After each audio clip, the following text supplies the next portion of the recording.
everybody! Hey, Quinn, guess what? What, Cadence? Do you know what we're going to learn about today? No clue. What? Halloween! Are you Mary Poppins? Are you a witch? Ah! I'll get you, my pretty, and your little dog, too. What? What did I do? Trick or treat. Hey, guess what? I'm Mary Poppins, and I got some poppin' news for you. Did you know that Halloween has other names? Wow! Halloween has also been called All Hallows Eve, Witch's Night, Lamb's Wool, Snap Apple Night, Samhain, and Summer's End. Halloween has been around for 2,000 years.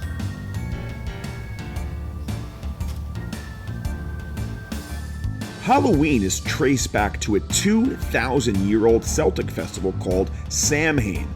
This actually means summer's end in Gaelic, which is the Irish language. Samhain happened at the end of the summer harvest. It marked the ending of the harvest season and the beginning of the winter or the dark season. Celts were superstitious people who believed that on October 31st, the spirits of the dead roam freely in their towns and villages.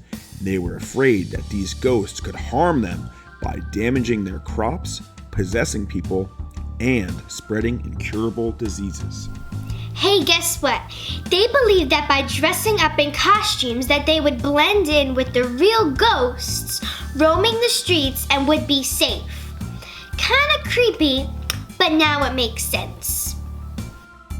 Samhain, or Summer's End, also started to become called All Hallows Eve because it is the evening before the All Hallows Day.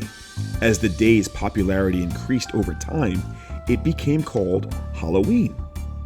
A lot of the Halloween traditions we have today have roots in Irish folklore.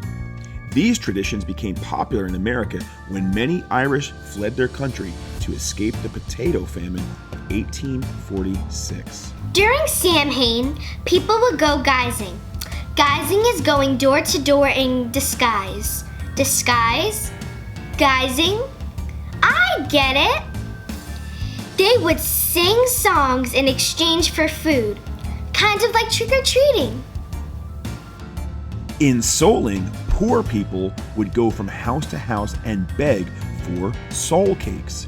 And in return, the beggars would pray for members of the family who recently had passed away and died. Soul cakes were round and were made from currants. Hey, guess what? In the middle of the 20th century, the festival became a hugely celebrated children's holiday.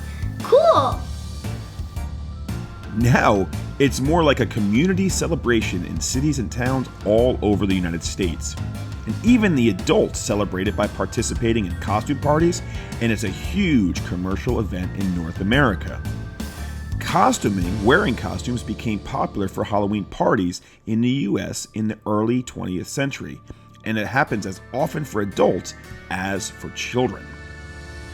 I got some totally bodacious news for you. The first mass-produced Halloween costumes appeared in stores in the 1930s. That's when trick-or-treating was becoming popular in the US. Wow.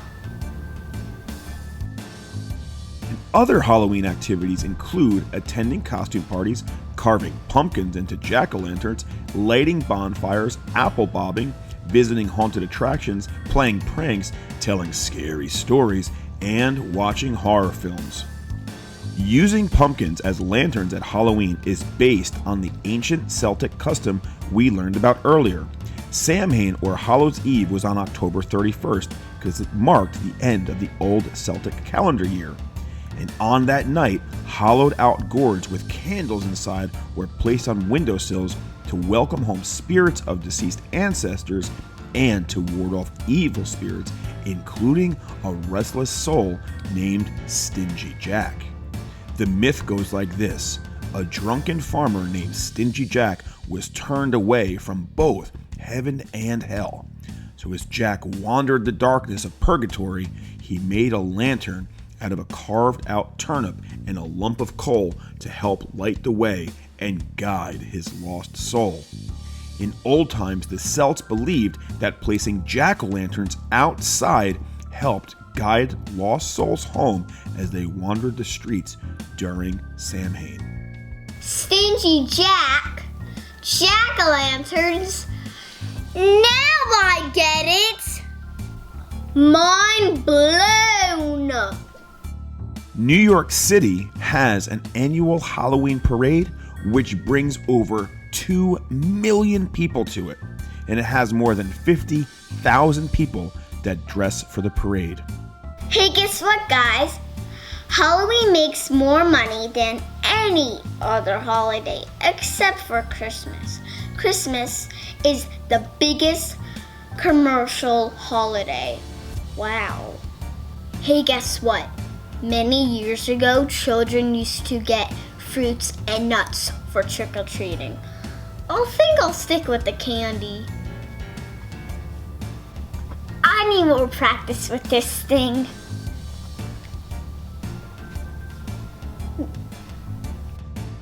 That's right, Quinn. Actually, 50% of kids prefer to receive chocolate candy for Halloween, compared with 24% who prefer non-chocolate candy and only 10% who prefer gum.